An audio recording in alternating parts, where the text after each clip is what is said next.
você definiu o sistema. Digamos que o sistema que você vai estudar é o Ari.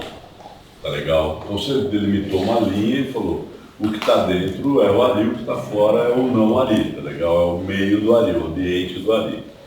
O Ari, ele é formado por um conjunto de partes que nós vamos chamar de elementos do sistema. Ele tem um coração, ele tem um fígado, ele tem um cérebro, tá legal? Ele tem uma mente, ok? Que se relacionam segundo um conjunto de regras específicas para que o Ari funcione, tá ok? O coração bombeia sangue, o fígado filtra, né? O cérebro processa a informação e controla atuadores e assim por diante, tá legal? Mas se você pegar um dos elementos do Ari e olhar dentro dele, digamos que você pega o coração do Ari e olha dentro dele, o que você vai perceber? Que dentro do coração do Ari também você tem o mesmo design básico.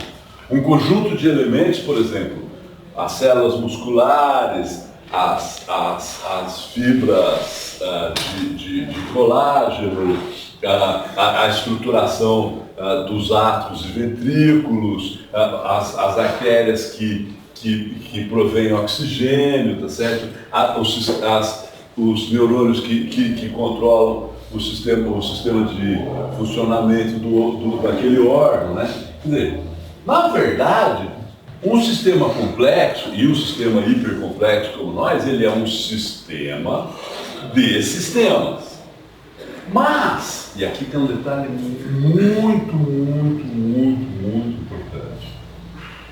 Você não pode tratar, você não pode permitir, não é possível, não pode acontecer que essa regra aqui, ó, essa regra, ela, digamos, liga esse elemento com esse elemento. Se essa regra atuar diretamente dentro desse sistema e atuar diretamente nesse elemento, se ela ultrapassar essa fronteira, ela vai criar um problema. E às vezes é um problema seríssimo. Por exemplo,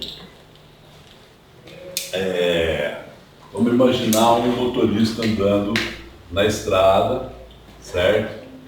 Ele tem um acelerador e ele tem um velocímetro, ele tem que andar, digamos, 80 km por hora, tá certo? E do lado de fora dele, na estrada, tem um radar e um guarda. Se ele passar de 80 km por hora, o guarda multa ele, tá certo? Isso garante que ele ande dentro dos 80 por hora.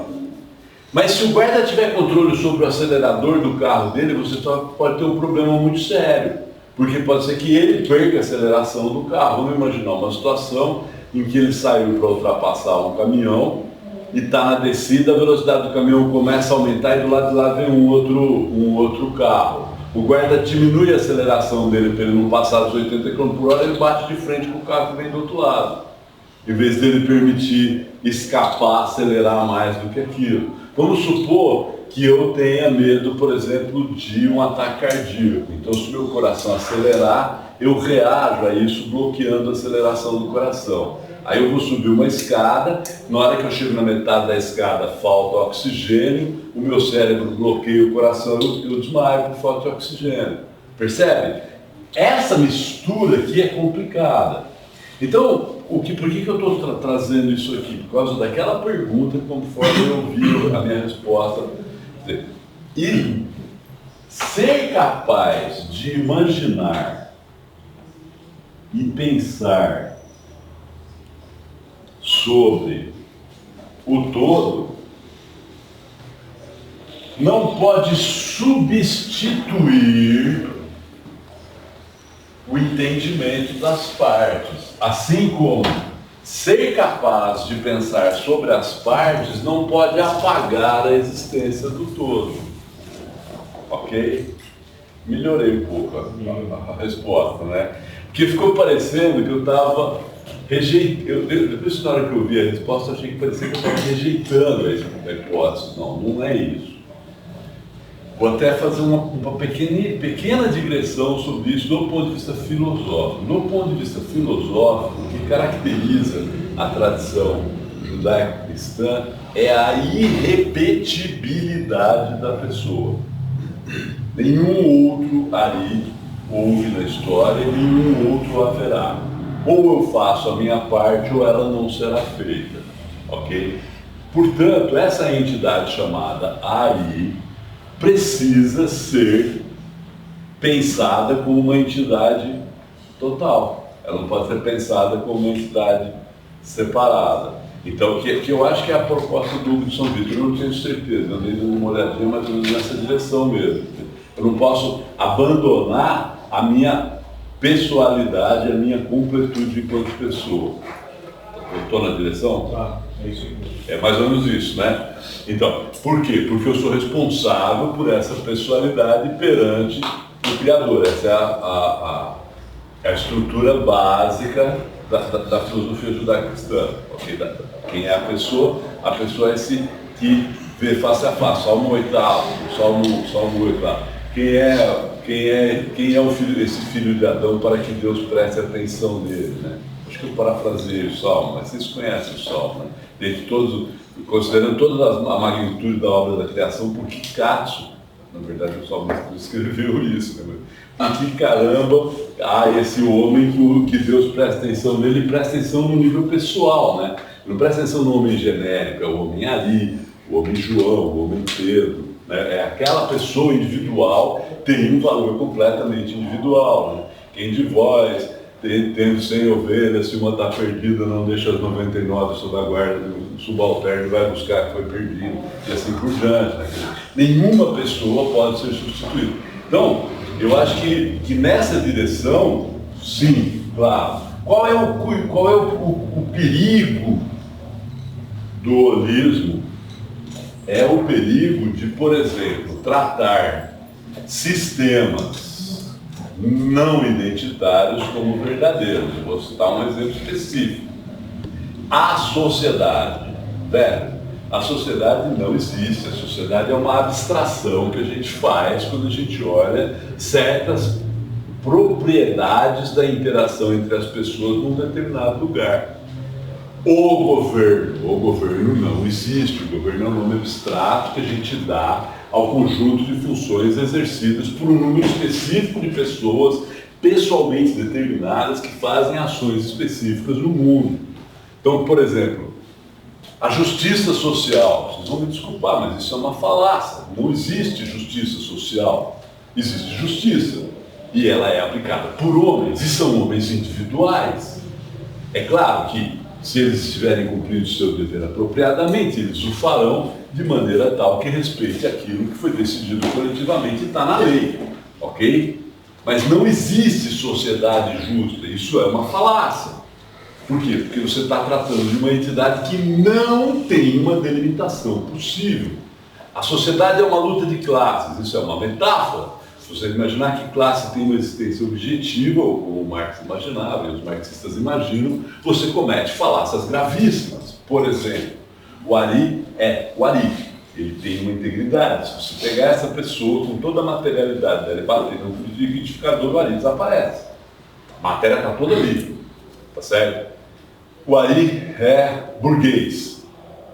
Isso é o nome que você dá ao Ari quando ele é olhado sob o aspecto, por exemplo, do nascimento dele, ou da inserção socioeconômica dele. O pai era arquiteto, a mãe dele era professora. O Ari é branco, isso vale quando você olha uma determinada característica da pele dele, O Ari é machista, chauvinista, isso vale só quando você olha um aspecto determinado e específico do Ari. Não é? E aí, o que acontece? Esse tipo de holismo, que fica imaginando que há um todo que se sobrepõe, acaba virando uma desculpa terrível para o apagamento das pessoas. Por isso que eu respondi, eu entendi mais nesse sentido, tá? Me desculpa, mas como eu vi de novo da minha resposta, eu retomei ela, tá ok? Melhorou? Tranquilo? Muito bem.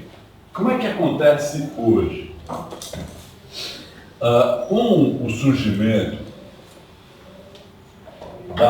do iluminismo e da renascença, a capacidade tecnológica do homem de fazer investigações empíricas começou a aumentar muito. Vamos lembrar, por exemplo, que uma das coisas que teve um impacto enorme no posicionamento do Galileu foi o desenvolvimento da óptica. Telescópios que permitiram ver as luas de Júpiter.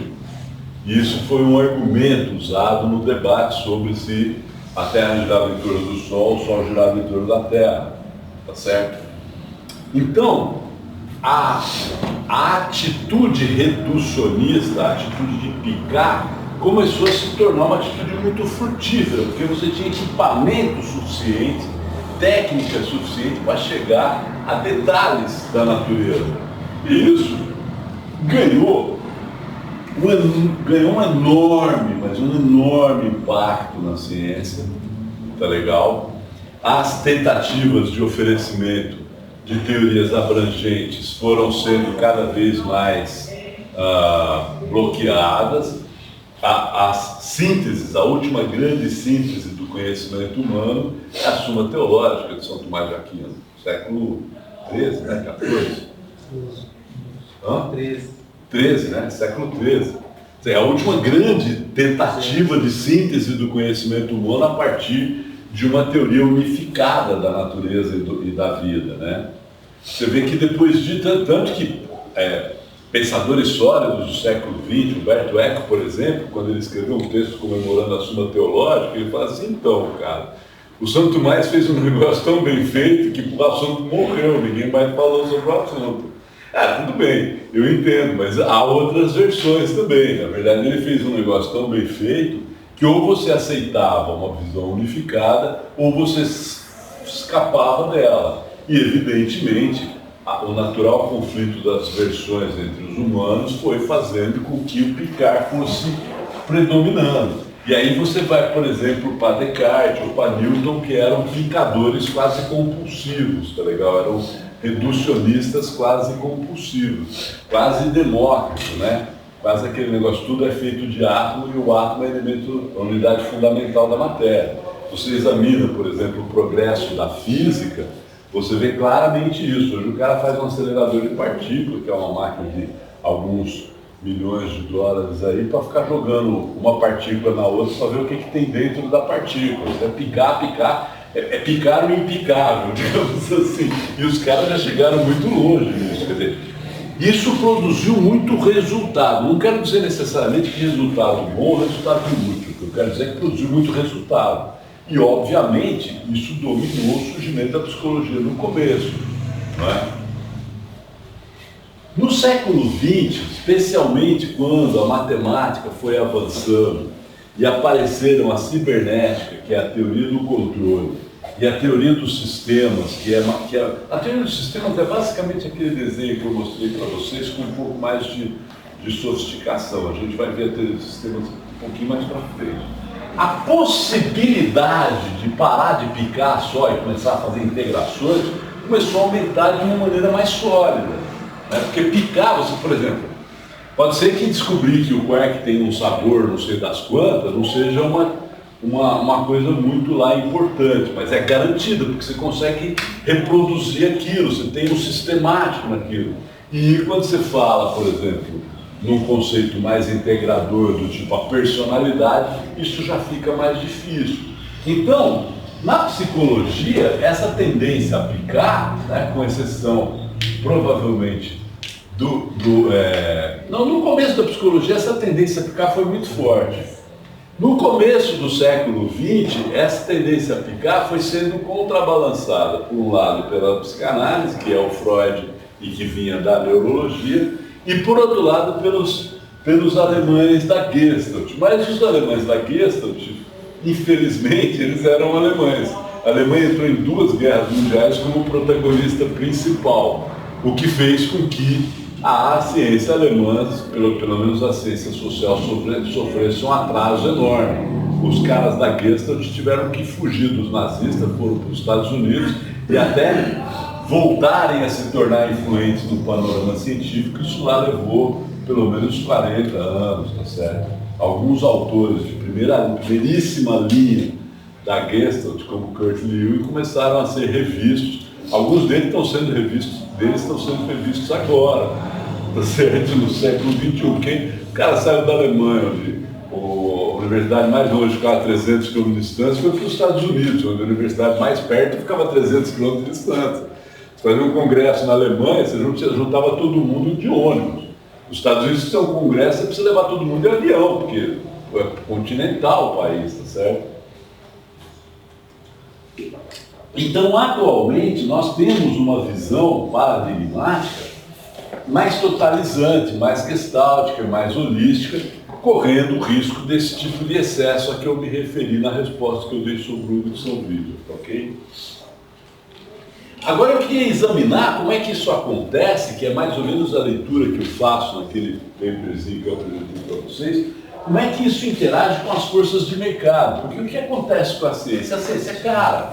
Você precisa pagar um cara para investigar sem ter confiança de que ele vai trazer uma resposta prática, útil ou mesmo válida, né? Eu quero fazer um parênteses aqui importante. A gente acha que a ciência sempre produz resultados positivos e isso é sempre o ideal do cientista. Essa visão criou um problema importante com relação a medicamento, que foi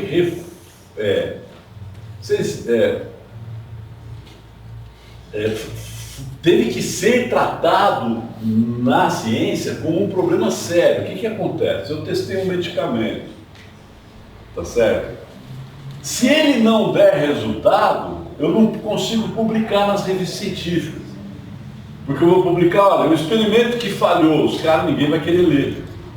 Então, o que aconteceu? Muitas coisas que a ciência demonstrava que não funcionava, ficavam subcomunicadas, enquanto as coisas que funcionavam ficavam hipercomunicadas. Isso criou um viés na comunicação científica, que teve que ser corrigido na década de 90, começou esse debate, e hoje nós temos todo tipo de pesquisa que envolve, por exemplo, seres humanos. Aqui eu não vou falar das pesquisas que envolvem coisas não humanas, porque eu só pesquiso na área de humanas, tá legal? Todos esses tipos de pesquisa que envolvem seres humanos, envolve medicamento, envolve sociologia, esse tipo de coisa, você tem que publicar o relatório, e no Brasil tem esse site, nos Estados Unidos tem esse site, você tem que publicar o relatório dos resultados negativos também. Por quê? Porque, é claro, só vão ler o relatório dos resultados negativos pessoas que estiverem fazendo uma pesquisa correlata à sua. Por exemplo, eu fiz uma pesquisa que a droga X dá dor de cabeça, tá legal?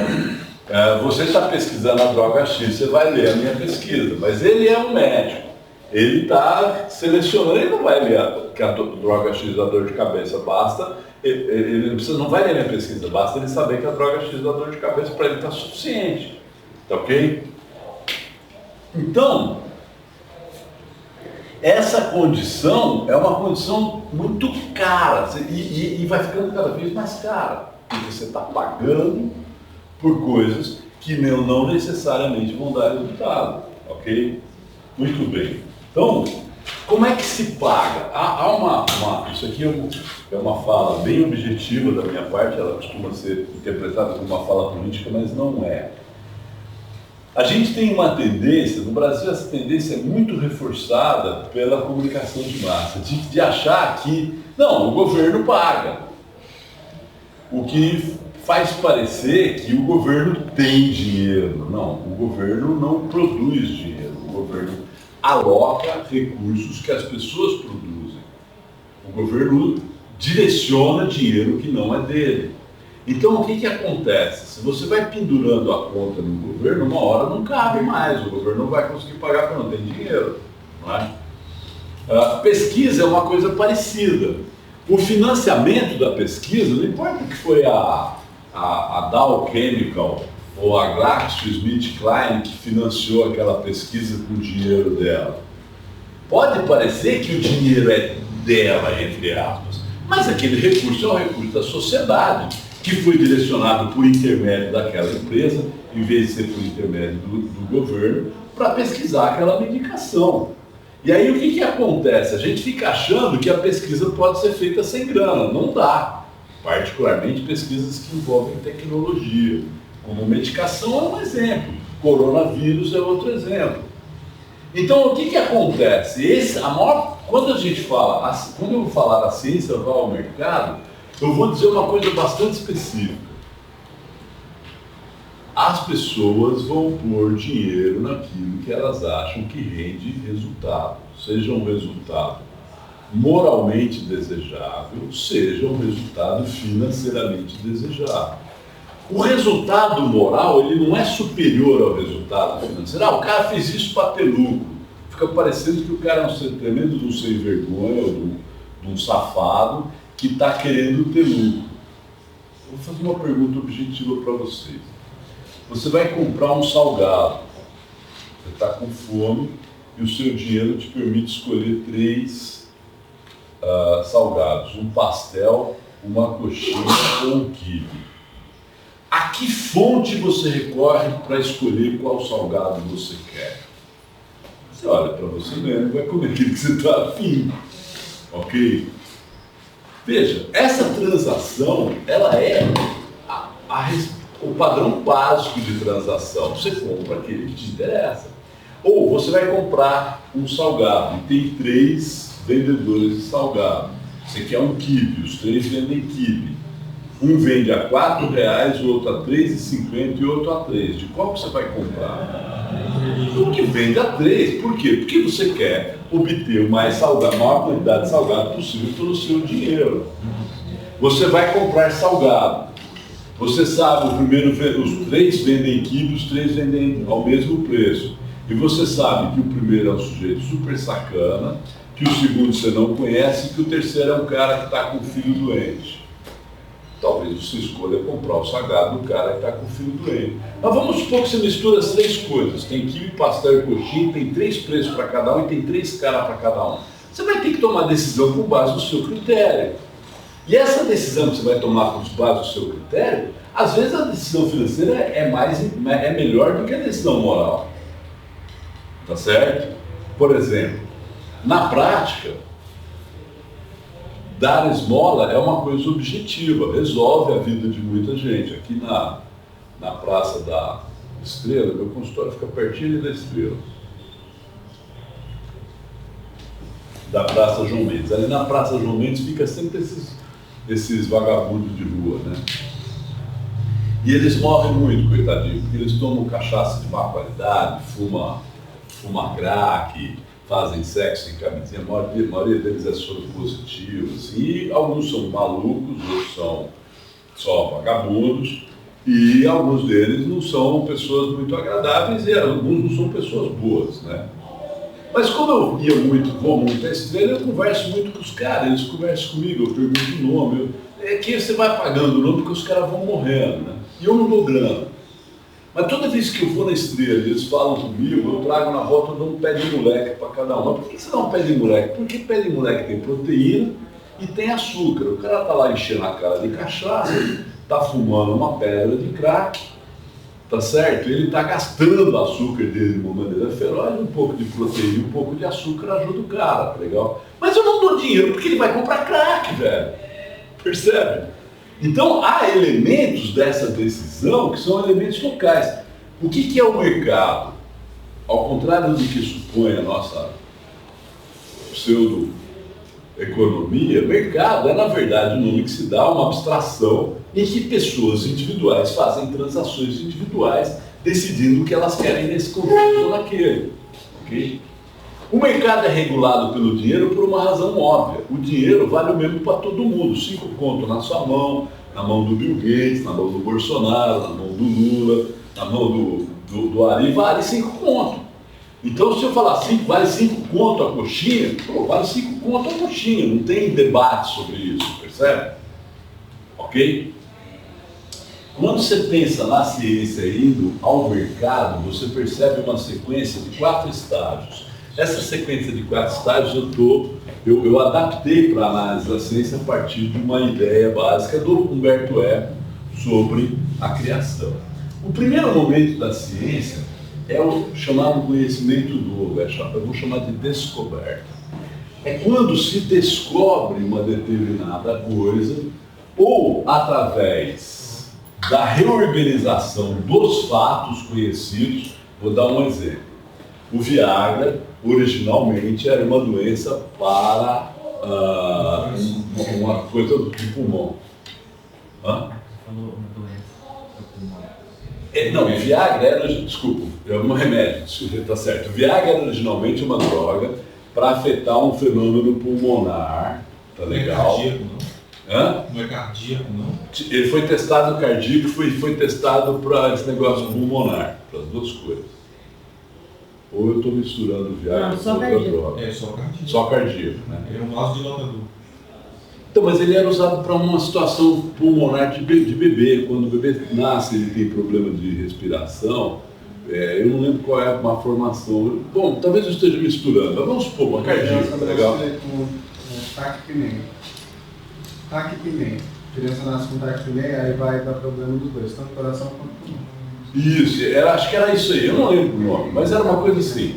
Não foi uma boa droga, ela fazia efeito só em casos específicos, às vezes ela funcionava, assim, para certas situações, para outras não. Não valeu a pena lançar ela no mercado, mas quando ela foi testada na fase 3 para essa questão cardíaca, as pessoas descobriram que ela produzia ereção. E aquilo, obviamente, abriu um mercado completamente novo para a droga, tá legal? Que é o mercado dos velhinhos, tá legal?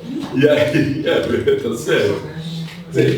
Um fato que num determinado contexto o tratamento cardíaco tinha um impacto, passado para um outro contexto, a droga recreacional ganhou um impacto completamente diferente e a droga tornou-se um sucesso de vendas. Eu participei de um estudo que validou uma droga para um tipo específico de Alzheimer, uma droga chamada rosiglitazona, do Glaxo, que era especificamente uma droga para coração, para uma situação, uma condição cardíaca, não me lembro qual, uma condição específica, e que no caso do Alzheimer ela fazia um impacto, causava um impacto muito grande num tipo de Alzheimer que está conectado com a produção de uma proteína específica, que é um alelo do gene chamado APOE.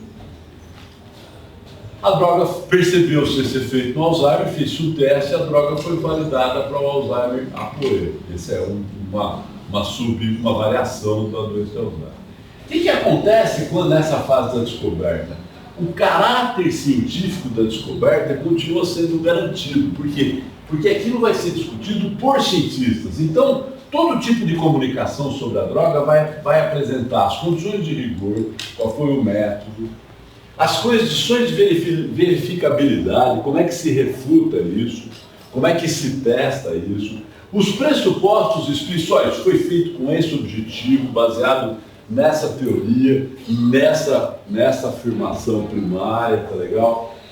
E o raio de ação da descoberta geralmente é a comunidade científica, ou seja, as pessoas que estão estudando aquele assunto e que vão sistematicamente tentar refutar o que está sendo afirmado. Lembra que eu falei lá? A ciência busca provar que não e não provar que sim. Então, vão tentar refutar. A descoberta, ela vai ser feita sobre muitas coisas. Por exemplo, o Prozac demorou um tempo para ser o Viagra demorou um tempo para ser percebido como uma droga que podia ter esse uso na impotência. A rosiglitazona também demorou um tempo, tá certo? E assim por diante. Algumas drogas antigas estão sendo reavaliadas no momento para condições, por exemplo, transtorno de déficit de atenção e hiperatividade, que atualmente se trata com Ritalina. Tem sido experimentada uma droga que se usou na década de 70 e 80, que não era especificamente para transtorno de déficit de atenção e hiperatividade, mas que tinha sobre ele um certo efeito, e ela tem sido usada atualmente com bons resultados, porque ela tem menos efeitos colaterais, tá legal? Há uma competição pelos cientistas, pelas empresas, pelos governos, pelos grupos que estudam, para encontrar a melhor solução para aquela situação que está se tentando resolver, seja ela teórica. Isso aqui, normalmente, não vai ao público. Não é que não chega ao público porque está escondido. Hoje no Brasil, por exemplo, a maior parte da comunicação científica é feita por revistas chamadas revistas de Open Access, ou seja, qualquer um de nós pode ter acesso a elas. Como acontece no Brasil, isso aparece numa plataforma chamada Cielo, Scientific Electronic Library Online, Biblioteca Eletrônica Científica Online. Toda revista brasileira que tem reconhecimento da comunidade tem uma edição online no Cielo gratuito. Enquanto, por exemplo, a Nature, a Science, o jornal, o Lancet, as revistas mais antigas são publicadas por editoras. Você vai comprar, por exemplo, você viu um paper na Nature, você quer ler o paper, você tem que comprar o paper. Para um cientista não engajado numa comunidade científica abertamente, como eu, por exemplo, é complicado. Um artigo científico do Jornal de Psicologia Geral da Associação Americana de Psicologia custa $30, um artigo. Ou eu tenho que fazer uma assinatura da revista e pagar uma taxa anual muito cara. Né? Isso é caro. E aí o que acontece? Por mesmo que, como no Brasil, isso seja aberto ao acesso, a maior parte das pessoas não vai ler isso. O cara não vai ler revista de psicologia, que os psicólogos estão conversando com os psicólogos num jargão psicológico, ou revista de biologia, que os biólogos estão conversando. Não vai. Tá legal? Por quê? Porque a maior parte das pessoas está ocupada fazendo outras coisas que não ciência. Então entra a segunda fase, que ela se divide em duas linhas, a aplicação técnica e a divulgação científica. A aplicação técnica é o seguinte: foi descoberto que o Viagra faz aquele efeito. Putz, então achamos um mercado possível para o Viagra, achamos uma forma de ganhar dinheiro com esse monte de dinheiro que a gente colocou aqui no Viagra, ou na rosiglitazona, tá ok? O que nós vamos fazer? A pergunta principal da aplicação técnica é como é que a gente pode aplicar isso no mundo real e fazer algum resultado, mesmo que seja apenas um resultado moral, por exemplo. Tá legal? Mesmo que seja apenas algum resultado moral. Sim? Essa aplicação, ela é a segunda etapa depois da aplicação puramente científica, primeiro porque ela sai do raio de ação da comunidade científica fechada. E segundo porque, embora ela ainda tenha a necessidade de rigor e verificabilidade, ela não se preocupa muito com os pressupostos. O paradigma que gerou aquele resultado, ele passa por uma condição implícita. Por quê? Tá, tudo bem, a gente já discutiu isso aí, agora nós vamos ver como é que a gente coloca isso em prática. Então não vamos debater o sexo dos anjos, vamos direto para a prática. É na hora que a ciência, que o conhecimento sai da mão do cientista e vai para a mão do engenheiro, não é? É na hora que o cara, por exemplo, sei lá, a gente vê muito isso aí e a gente escuta muito esse tipo de coisa, confunde um pouco isso na divulgação. Descoberto o computador quântico. Teoricamente, o computador quântico sempre existiu.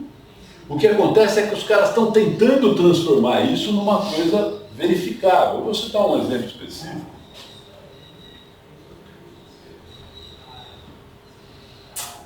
Quando a eletricidade começou a ser... A eletricidade foi descoberta no século XVIII. Quando ela começou a ser domada tecnicamente, foi no final do século XIX, começo do século XX. Havia dois grandes paradigmas, o paradigma da corrente contínua e o paradigma da corrente alternada. Os caras que estavam disputando esse mercado nos Estados Unidos eram o Nikola Tesla, que era um cara muito ligado à ciência, e o Thomas Edison, que era um cara bem mais ligado à indústria. Legal?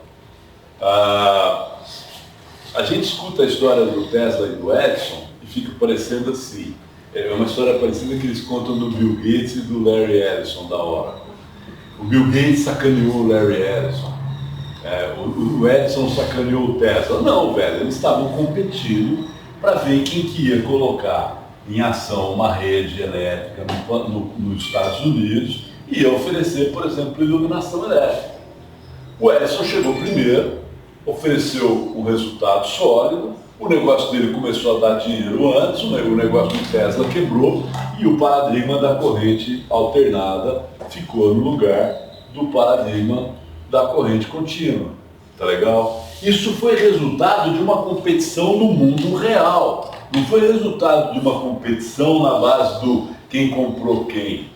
Os Estados Unidos não é um país onde, é claro que o governo lá tem impacto, é claro que dá para comprar o governo, mas no começo do século XX o impacto do governo americano era muito menor do que é hoje ou do que é do que tem o nosso governo. Então os caras disputavam era para conseguir fazer aquele trem funcionar mesmo. Todos os teóricos da conspiração vão dizer que o Edison ganhou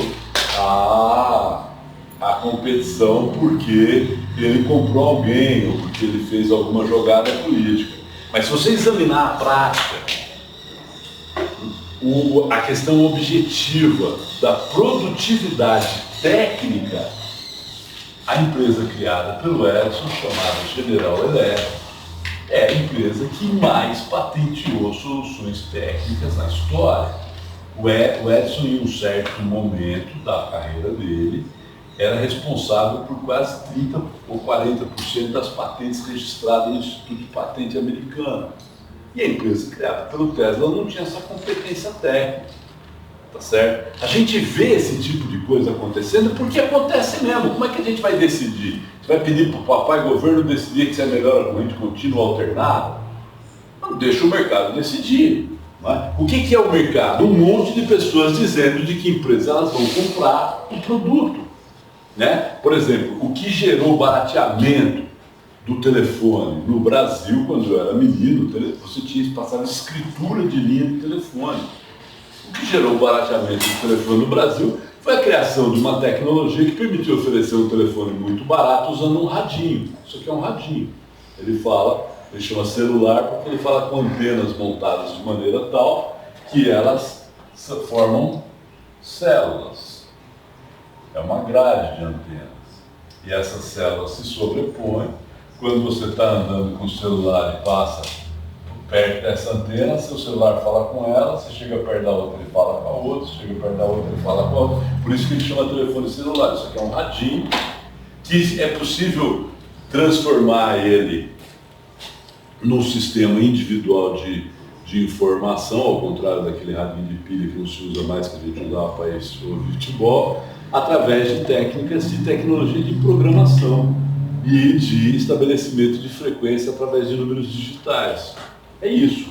Tá legal? Então o que acontece? Isso barateou por quê? Porque começou a haver competição. E não é mais barato porque não há muita competição. Porque se houvesse mais competição seria mais barato. Eu mesmo já mudei de operador umas 4 vezes com esse telefone aqui. A operadora X começa a encher meu saco, eu vou lá e migro para a operadora Y. A operadora Y começou a encher meu saco, eu migro para a operadora Z. Se a operadora está fazendo um serviço que não me interessa, eu demito ela e contrato outra. Essa decisão minha individual não afeta a política nacional. Mas quanto mais decisões individuais forem tomadas, mais serão resolvidas questões. Por quê? Porque a indústria, não se trata do fato de que a indústria é um monte de pessoas bem intencionadas que querem resolver o problema do mundo, não é isso. Mas também não é o fato de que a indústria é um bando de barões ladrões que querem roubar dinheiro das pessoas, não é isso. Qualquer negócio que você for montar, você vai botar dinheiro durante um tempo específico. Você vai perder dinheiro nele antes de começar a ganhar. Aqui no Brasil a gente tem uma estimativa feita pelo Sebrae que durante 5 anos o negócio é negativo em termos de fluxo. Você vai montar um negócio qualquer. Durante 5 anos você põe dinheiro. No 5º ano você para de pôr dinheiro e começa a tirar dinheiro. Por isso que eles falam coisas do tipo, precisamos melhorar o ambiente do empreendedorismo, precisamos melhorar o ambiente de investimento. Porque você vai pôr dinheiro durante 5 anos, você tem que ter alguma confiança de que você vai conseguir tirar lá na frente. Senão, você não vai pôr dinheiro ali, vai fazer outra coisa. Né? Por exemplo, aqui no Brasil usava-se emprestar o dinheiro para o governo, que era o melhor tomador de dinheiro possível, pagava um juro enorme. Ok? Muito bem. O industrial vai fazer isso, ele vai falar, opa, peraí, o Viagra, como como droga recreativa é muito melhor do que como droga Medicinal. medicinal. O que aconteceu? A Pfizer, que era do Viagra, todo mundo comprou ações da Pfizer, a Pfizer começou a valer muito mais, ficou bilionária, trilhardária com o Viagra. Por quê? Porque os donos da Pfizer são gananciosos? Provavelmente são, mas ela ficou assim porque a maioria das pessoas queria comprar Viagra para ter uma ereção melhor. Eu costumo falar assim, vocês sabem o que é uma galocha? Não, né? Galocha era um sapato de borracha que a gente punha em cima do sapato normal para não sujar o pé de lama na rua. Porque as ruas eram de terra, as pessoas esvaziavam o perigo jogando as coisas pela janela, então você usava a galocha, porque as galochas desapareceram junto com os vestíbulos. Sabem o que é um vestíbulo? Numa casa antiga, você tinha um alpendre, você chegava e tinha um alpendre. Um alpendre era uma parte antes da casa, né, em que você tinha, era aberto, se você for nessas casas antigas de frente, você ainda vai ver o alpendre, que era aberto, mas coberto, onde você poderia deixar a galocha e tal, para você limpar o pé antes de entrar na casa. E as casas mais chiques, além do alpendre, elas tinham um vestíbulo, que era uma salinha antes da sala, com um espelho, um negócio de pendurar chapéu e pôr guarda-chuva. Lá em casa tem minha esposa herdou um da avó dela, tá certo? Porque o cara punha o guarda-chuva, a capa de chuva, dava tempo da mulher dar uma reajustada no cabelo, porque ela tinha vindo de chapéu. Os vestíbulos e as galochas desapareceram quando a utilidade deles acabou. Nenhum arquiteto faz hoje uma casa com vestíbulo, porque isso é um desperdício de material. Nenhuma fábrica de galocha sobreviveu. Chapéu virou uma coisa decorativa. Percebe? A coisa deixou de ser útil, ela deixa de ser produzida. Aqui acontece isso também. A indústria, ela precisa verificar se aquilo funciona e se é vendável. Às vezes funciona e eu não vou vender. Não é? Tá ok? Nessa fase da aplicação técnica, o rigor, a verificabilidade continua existindo, mas os pressupostos já são implícitos, quer dizer, as pessoas não falam mais sobre os pressupostos. No desenvolvimento do produto, que é a aplicação técnica, você tem um produto novo, aí você tem uma questão objetiva, quem vai financiar? Por exemplo, vacina, é muito difícil você ganhar dinheiro com vacina. Então o que as sociedades e as modernas fazem? Elas atribuem o financiamento e desenvolvimento da vacina aos sistemas coletivos compulsórios. Governo, todo mundo paga imposto, a gente financia a vacina. É sempre assim? Não. Eu vou dar um exemplo para vocês do qual eu participei. Na campanha mundial contra a polio, dirigida pela Organização Mundial da Saúde, a vacina contra a poliomielite é uma vacina muito segura, e ela teve um impacto enorme na redução de casos de pólio. O Brasil chegou a ser declarado livre de poliomielite num certo momento. E tinha um problema muito sério, porque a vacina da polio precisa ser mantida refrigerada antes de ser aplicada. A vacina da poliomielite. Então, a Organização Mundial da Saúde não tinha quem financiasse o transporte das vacinas, que é um transporte muito caro, ele tem que ser feito em coisa refrigerada. Os principais laboratórios eram em Cuba e num outro lugar, não me lembro qual. Tá legal? Eu era na época do Rotary Club, a Fundação Rotária, que é uma fundação formada por todos os Rotary Clubs do mundo, assumiu a responsabilidade e financiou. Aqui em Franca, o responsável pela organização do transporte polio era um rotariano, um médico chamado Dr. Álvaro Azuso, acho que o nome dele é o nome... Acho que colocaram o nome dele num dos pronto-socorros de Franca, não tenho certeza. É um colega de Rotary, o Dr. Álvaro Azuso, um tremendo do cara, um cara super correto, super dedicado à saúde pública, e a gente financia, e ele que organizava, como era rotariano, eu sabia disso, a gente fazia as reuniões lá, organizava o financiamento do transporte, até que o Brasil foi declarado livre da polio. A polio foi erradicada no Brasil. Não sei se ainda vale isso, porque eu fiquei fora do assunto, mas eu me lembro bem desse momento, porque o Álvaro fez, a gente fez uma festiva para comemorar esse negócio aí, aqui em Franca, porque a gente sabia que a gente tinha ajudado no transporte. Então, assim, que é uma questão importante, né? Como financiar? Quer dizer, vai ser um capitalista?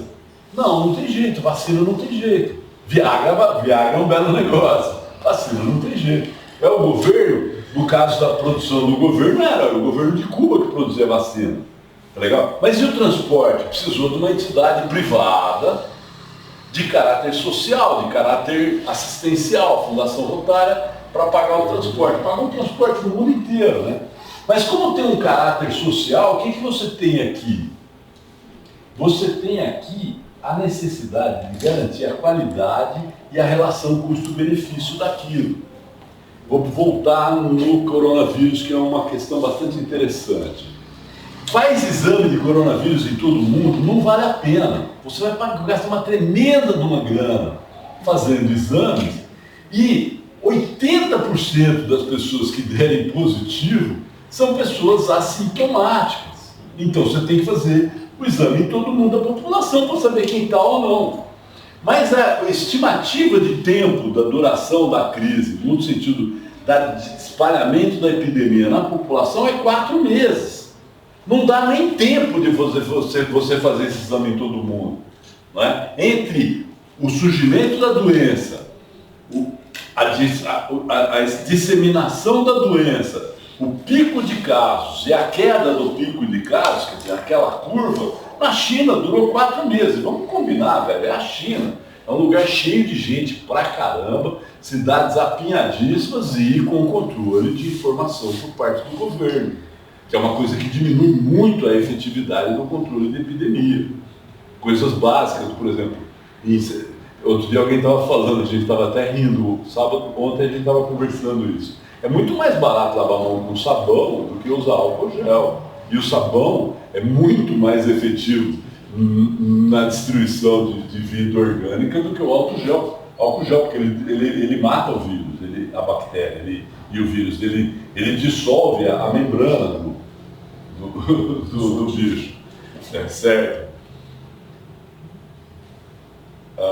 O que acontece? Num lugar onde você tem o controle da informação, é fácil você selecionar que informação você vai passar. Num lugar onde você não tem, vai fofoca, mas também vai informação de qualidade.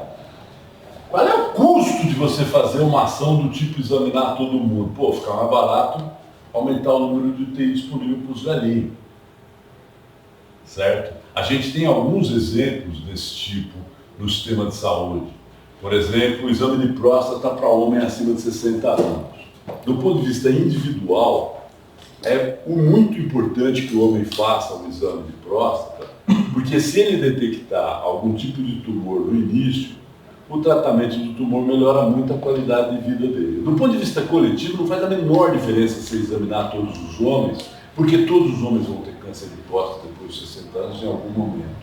A única coisa que vai diferenciar um do outro é a velocidade de crescimento do tumor. E essa diferença, ela é tão pequena, se você examinar todo mundo, você não melhora o número de mortalidade, porque aqueles cujo câncer de próstata é muito agressivo, o tratamento não vai salvar a vida deles. E a maioria dos homens vai morrer antes de que o câncer de próstata se torne agressivo. Vai morrer de ataque cardíaco, de veleira, de qualquer coisa assim.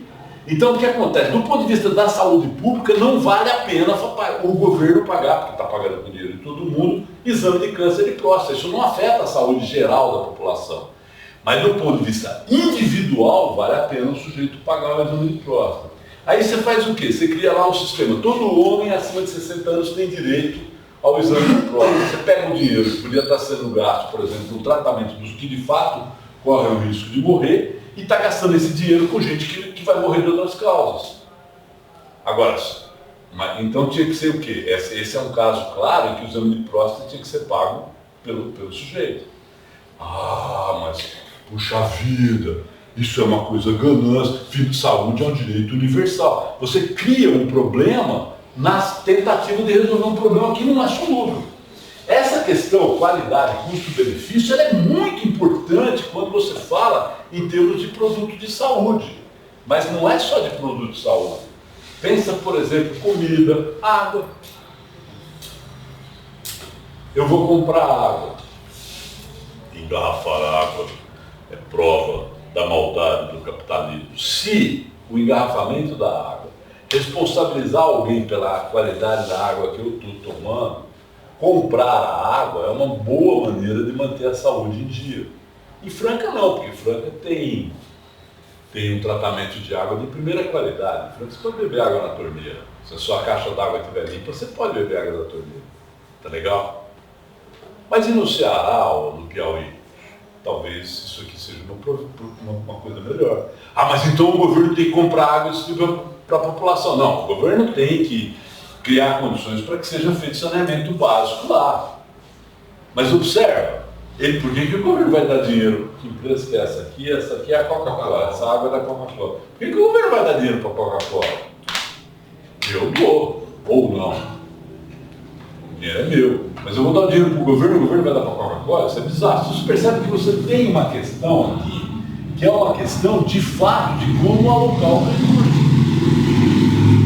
E esses mecanismos de distribuição, mercado, governo, né, serviço público, né, por exemplo, consulta, exame, ficando na área da saúde, que é a minha. Mas não só isso, distribuição de água, saneamento básico, ou comida. Né? Isso saiu completamente da mão do cientista, já está 2 etapas distantes e foi para o público em geral. Isso vale para a divulgação científica. Ou seja, o conhecimento científico, vou pegar um exemplo que eu citei na aula passada, o Drauzio Varela é um médico e é um jornalista. Ele, apesar de ele ter escolhido uma determinada função para se defender de uma bobagem que ele fez, o fato é que ele tem uma formação em medicina, portanto ele tem um pé na ciência e tem uma atuação como jornalista, portanto ele tem um pé na divulgação de informações, ok? Quando ele invoca a qualidade de médico, na hora que ele está falando, ele tem quadros na televisão, ele tem quadros no YouTube. Ele está fazendo ciência? Não, ele está fazendo divulgação científica. O que é divulgação científica? Ele está levando ao público em geral informações que são produtos. Veja, embora não sejam produtos compráveis nesse sentido, são produtos pagos. A Rede Globo, por exemplo, o Fantástico vende shampoo. Então o shampoo está pagando o Fantástico para dar informações, usando o Drauzio Varela como o sujeito que vai pegar essa informação da ciência e levar para o público. E essas informações de caráter científico são, que eu saiba, o Drauzio Varela é um sujeito rigoroso, ele não fala besteira do ponto de vista científico. Todos os vídeos que eu falei dele, eu acho ele politicamente complicado, mas do ponto de vista científico, todos os vídeos que eu vi dele, eu vi um cara que estava falando coisas que me pareciam confiáveis em termos de informação científica. Se eu pessoalmente fosse usar, eu procuraria também outras fontes, porque eu nunca baseio minhas conclusões na opinião de outras pessoas, eu sempre leio a fonte, né?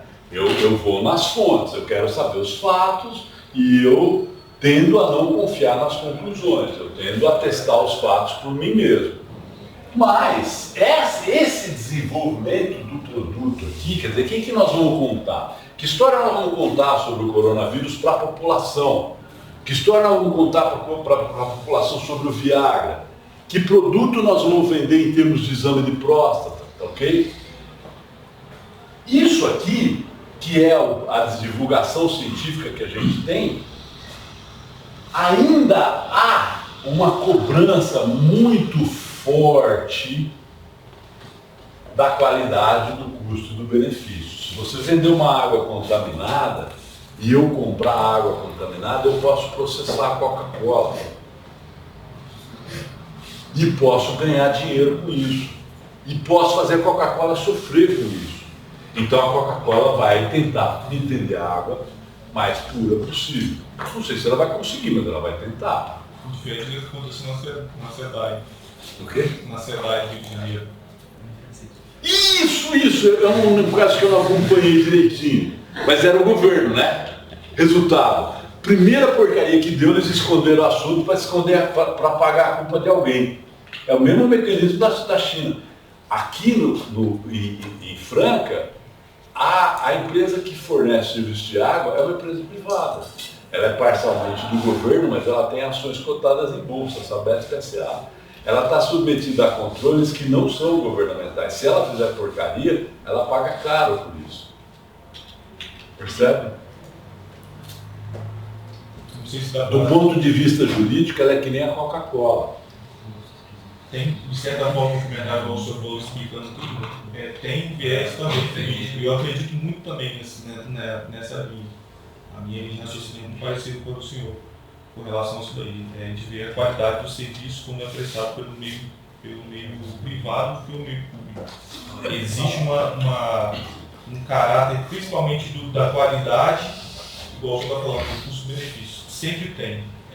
Um exemplo que eu descobri, né, há alguns meses atrás, que o sistema penitenciário norte-americano normalmente é cedido a uma empresa privada. Né? Então, tipo assim, uma empresa privada vai até o governo local, né, estadual ou municipal, e fala assim, eu vou construir um presídio, você vai me pagar tanto por mês para manter esse presídio, tendo tudo aquilo que você exige, o médico, os guardas, né, a instalação salubre, né, tem uma salubridade mínima. Deixa eu fazer uma observação. Diferente Nós estamos num momento político no Brasil que distorce as coisas numa determinada direção. Então eu vou oferecer para você uma literatura. Eu trabalhei no governo, quando meu pai foi prefeito, no segundo mandato do meu pai, um caso claro de nepotismo. Atenção, ironia, tem que avisar que é ironia, né? São pessoas. Trabalhei, entre outras coisas, como secretário da administração. E eu estudei isso. Há um livro chamado Reinventando o Governo. Reinventando o Governo. Esse livro existe em edição brasileira, foi escrito por 2 americanos, e ele aponta 3 tipos de atividades diferentes. Atividades. Escreve com letra maiúscula, com sua letra maiúscula. Não A vai letra entender é horrível nada. mesmo. Mas é porque como está reinventando o governo. Depois, vocês vão, eu tiro uma foto da capa do livro e ponho eu tiro uma foto da capa do livro e a gente manda para vocês pelo WhatsApp, se vocês quiserem, porque é um livro bastante interessante. Ele diz o seguinte, ele analisa a sociedade do ponto de vista econômico, ou seja, da distribuição de recursos. Economia é o que acontece quando você tem recursos que têm usos alternativos. Você pode usar aqui ou ali. Por exemplo, a água pode ser tomada ou pode ser usada pela indústria. Então, há uma competição entre quem está com sede e a indústria pelo uso da água. Essa competição é resolvida como? A competição é natural. Então, ele dizia que há 3 setores. O setor governo, nesse livro. O setor iniciativa privada,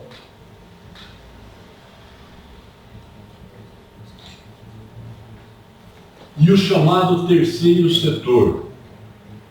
Aqui no Brasil, essa expressão terceiro setor foi apropriada por um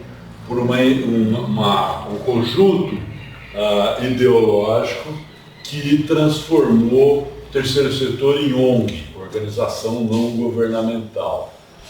Na verdade, o terceiro setor, ele dizia, são aqueles conjuntos de pessoas, ou aquelas organizações, ou aquelas instituições sociais que atuam guiadas por parâmetros não econômicos. Por exemplo, uma igreja, uma creche, a Fundação Rotária, tá legal? Um partido político, e que não tem interesse no governo. Elas têm interesse, por exemplo, na intervenção social, na melhoria, digamos, do padrão moral da sociedade, ou na piora do padrão moral da sociedade. Okay? O que eles mostraram é que há atividades que serão melhor resolvidas pelo setor privado. Há atividades que serão melhor resolvidas pelo setor governamental. E há atividades que serão melhor resolvidas pelo terceiro setor.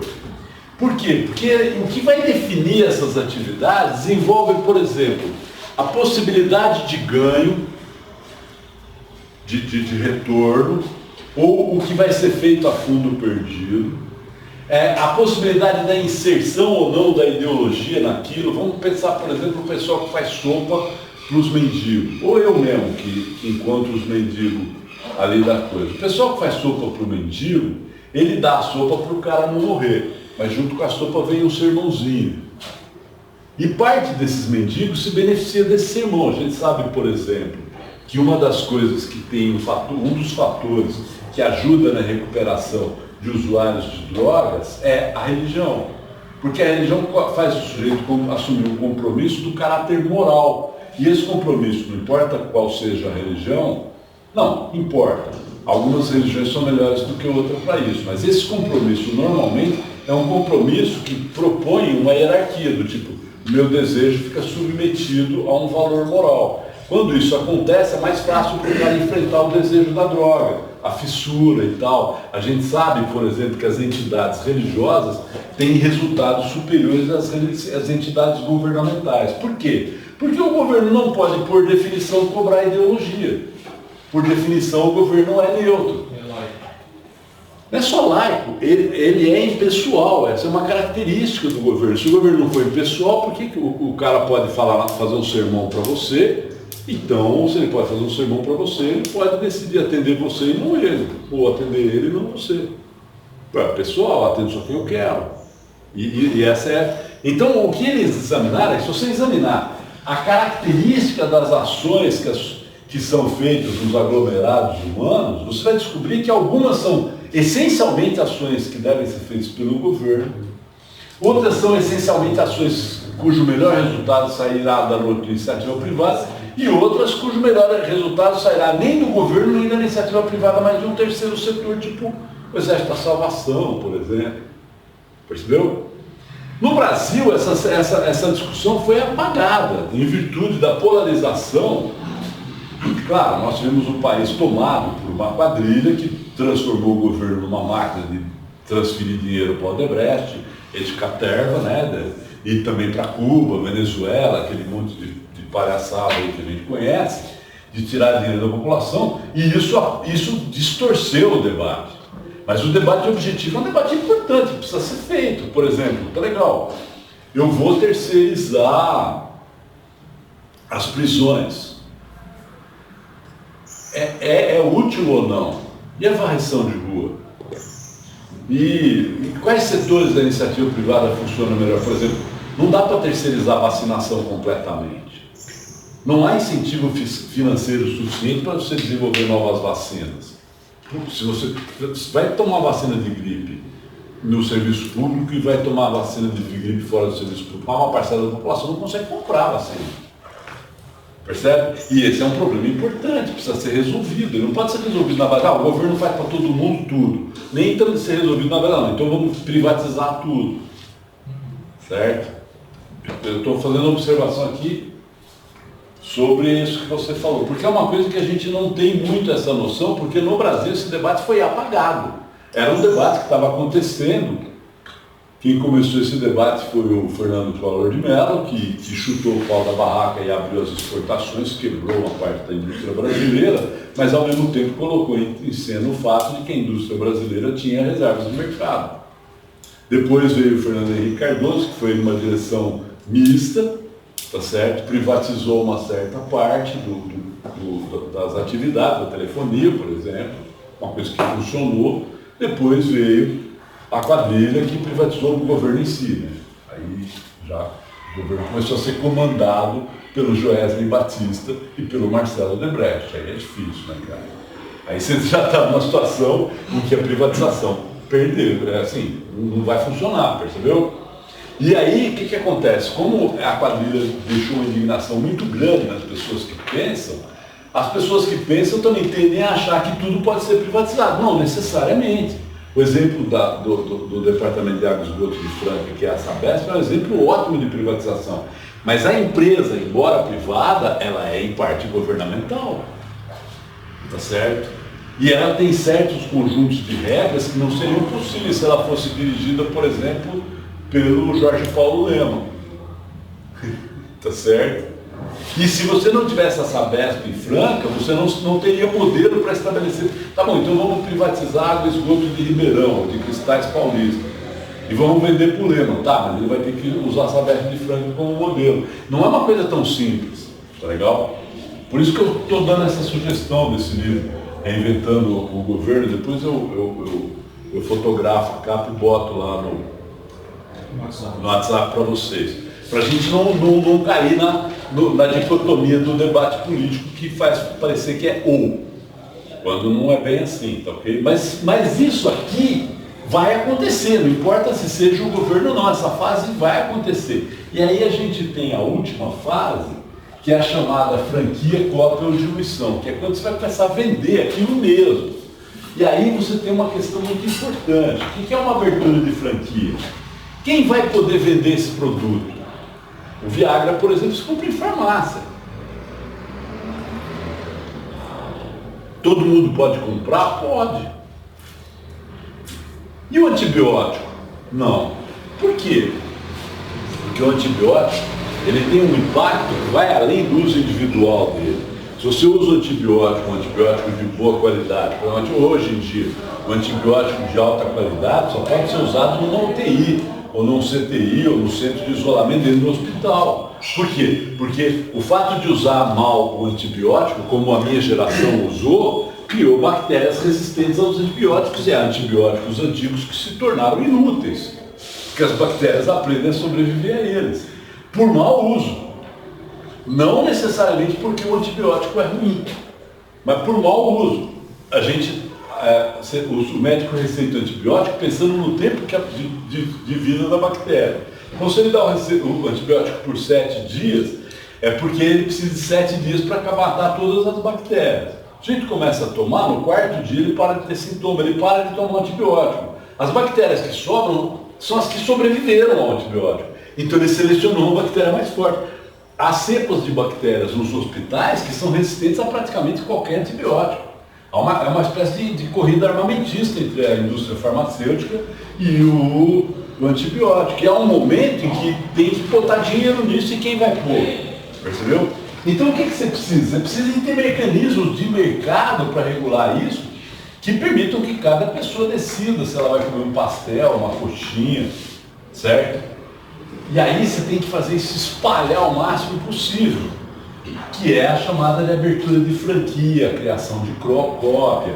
É a tia do WhatsApp que repassa um vídeo do Drauzio Varela, a outra que fala que o Drauzio Varela é um petista encruado, qualquer coisa desse tipo, e vão debater o Drauzio Varela. Correta ou erradamente, vão debater o que o Drauzio Varela falou. Alguns vão achar que ele é um safado, eu particularmente não acho. Outros vão achar que ele fez muito mal em ter feito aquilo e estava a serviço do Jorge Soros, na conspiração mundial para favorecer o transexualismo, tá certo?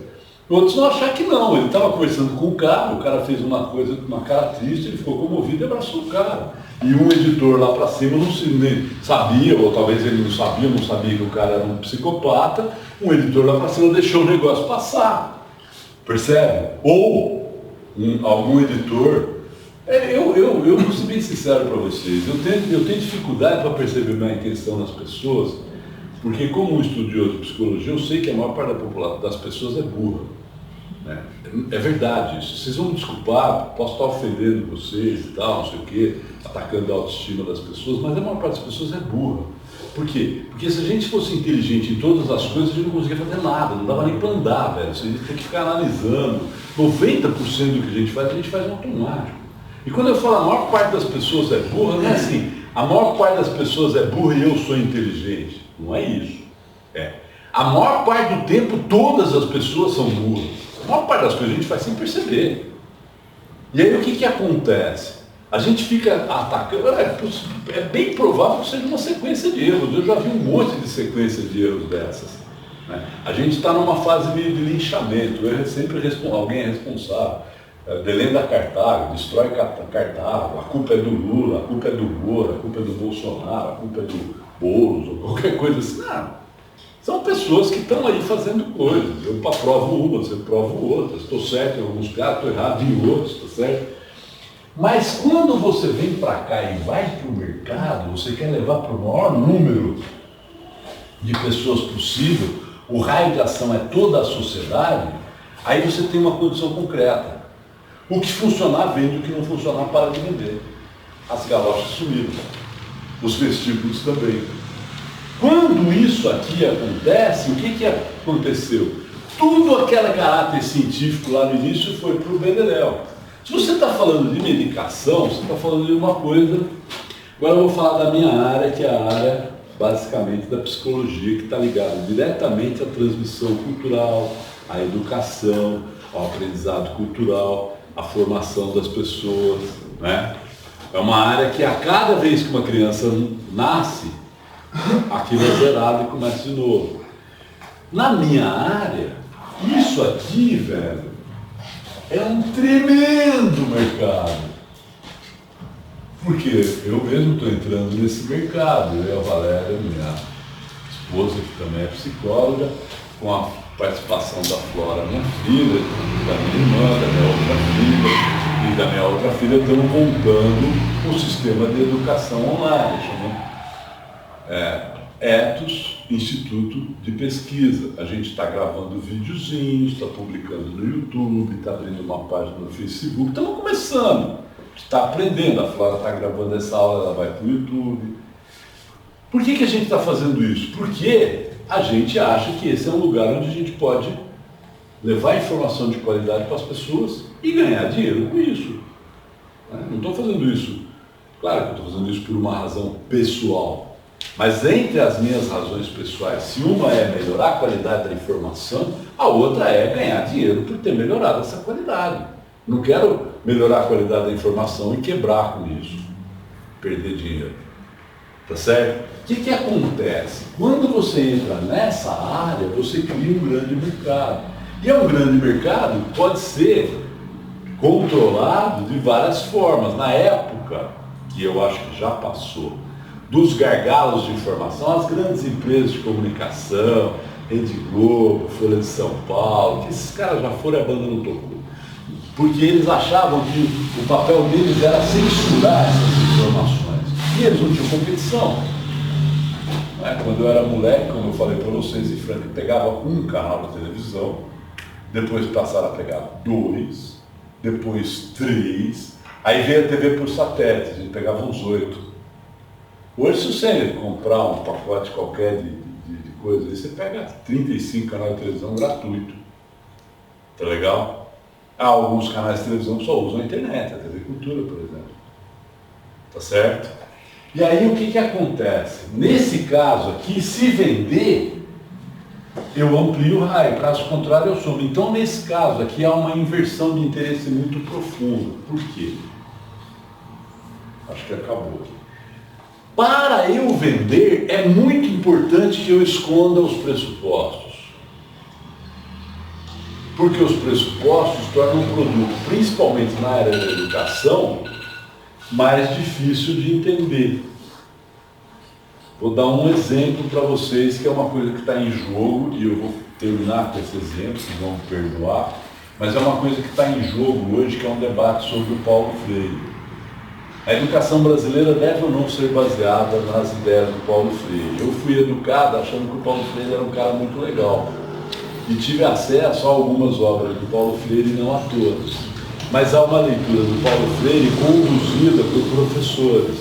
Então eu li uma parte do Paulo Freire que me parecia legal.